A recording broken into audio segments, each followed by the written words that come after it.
So hey there guys, Erin here again. Welcome to the first Micronutrient Monday. The micronutrient that I'm going to be going over today is iron. These are just going to be quick little videos regarding specific vitamins, minerals that you need within your body in order to kind of stay healthy. So iron is the first one we're going to be going over. So what is iron? Why does it matter? It is found in every single cell within your body basically, and it's usually tied to a protein. The most important function of iron is that it is needed in order to create the hemoglobin molecules in your body, and these molecules are important because they transfer the oxygen throughout your body. So if you aren't making enough of them, you're not transferring as much oxygen as you need, and that can create a number of issues. Iron is one of those vitamins that the amount you need and how much you need varies based on who you are as a person. So if you are a woman who is menstruating, you need about 18 milligrams of iron per day, and this just helps you to get ahead of the fact that every single month when you have your period, you're gonna lose about 30 to 40 milligrams of iron just through that process. So you need enough to support your body, but then you also need to make sure that you're building up enough throughout the month in order to kind of get ahead of that huge loss that you experience every single month. If you are a woman who is pregnant, you need about 27 milligrams of iron in order to support your body through those changes and this growing fetus within inside you.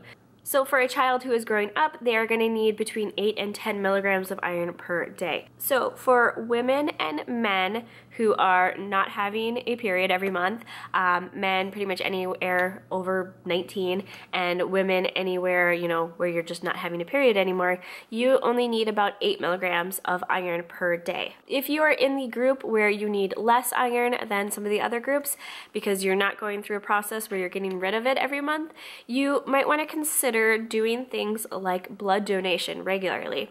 Not only are you doing something good by donating some blood, but you are also able to get rid of old iron that stores up within your body. So about like 70% of our iron is within our blood and kind of within that whole system.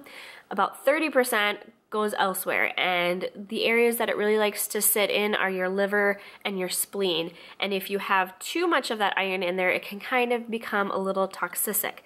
So you want to make sure that you are cycling in new blood and creating new blood. And so by donating blood, that's just a very easy way to get some blood out and go through the process of creating new blood, which is what iron is really good at.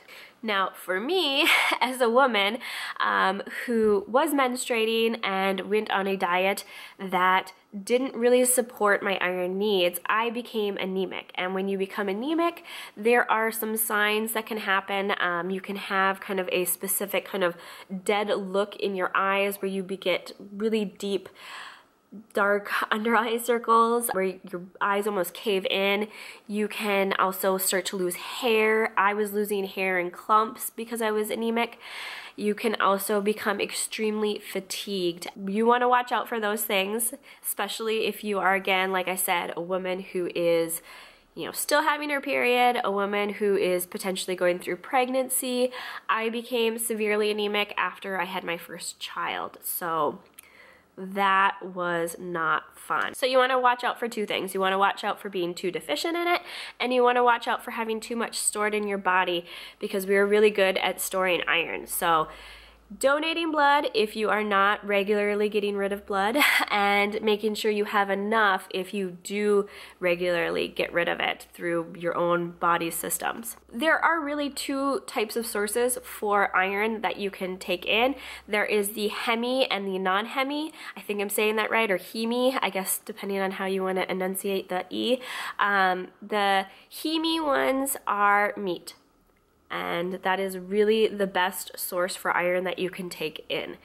Heme sources are more digestible, or they're more easily absorbed within the body. The absorption process for iron happens within your intestines, and so you want to make sure that you've got a very easily breakdownable source of iron, and the iron that is found in meat is one that is easily and readily absorbable.